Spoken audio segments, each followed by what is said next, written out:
Hi, my name is Nicholas Maggelet. I'm a financial advisor with Northwestern Mutual, and I'm here today to talk to you guys about diversification and why it matters.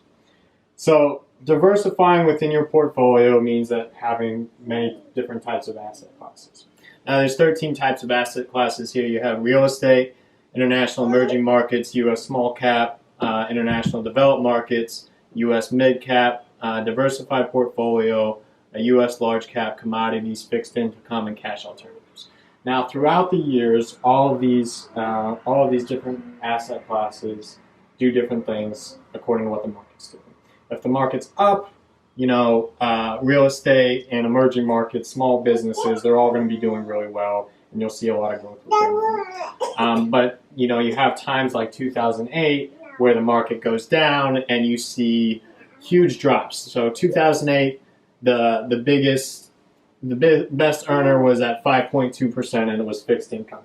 So your normal bonds and everything like that. So you can see it's really, as you look up here at the illustration that I'm using, it's really impossible to predict what's going to happen within a year. Sometimes you have real estate that's the highest. Sometimes real estate's the smallest. You can see the most growth and the most loss within a specific asset class.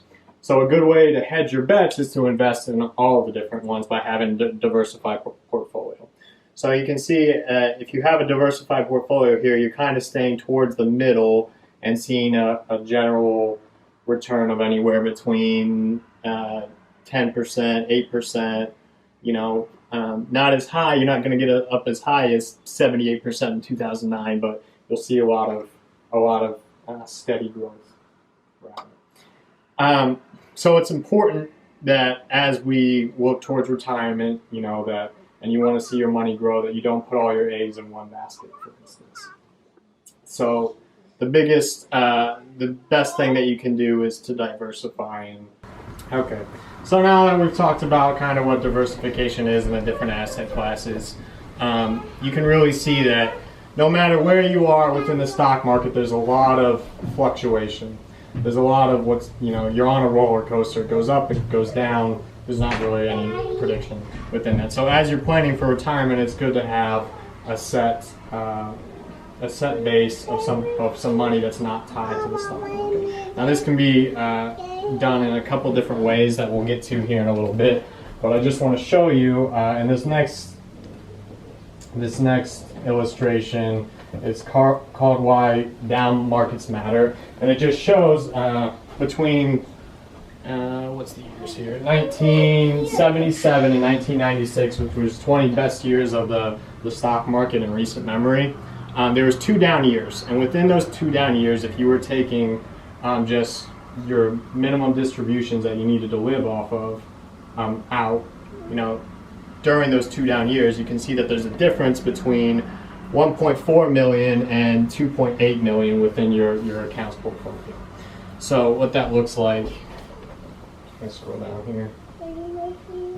You can see the 2 down years. On the left-hand side, there's taking systematic withdrawals, which just means you're taking out the set amount you need every time. And on the right is the not taking the money out when it's down. So as soon as you take money out of the stock market when it's down, you realize the loss. So if you have money that's not tied to the stock market that you can pull on, you won't realize that loss and see the difference of 1.5 almost million within your portfolio.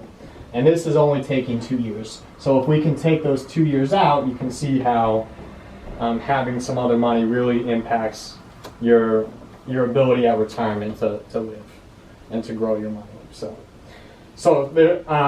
there's a couple different things that we can do to accomplish this. One of them is real estate. Most people have invested in the house and they have real estate, and they can use the equity within that real estate through a reverse mortgage to have cash at retirement. And then the other way that I like to use within my own personal planning business is cash value life insurance. So if you buy life insurance when you're younger and it's permanent life insurance, there's something in it called a cash value.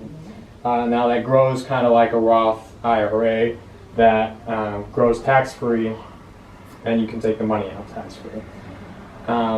now this is a good place to have an emergency fund and just have that money that's not tied to the market. So it's not on the roller coaster, and it's really, it's there when you need it, so that you don't have to take the money out at a loss.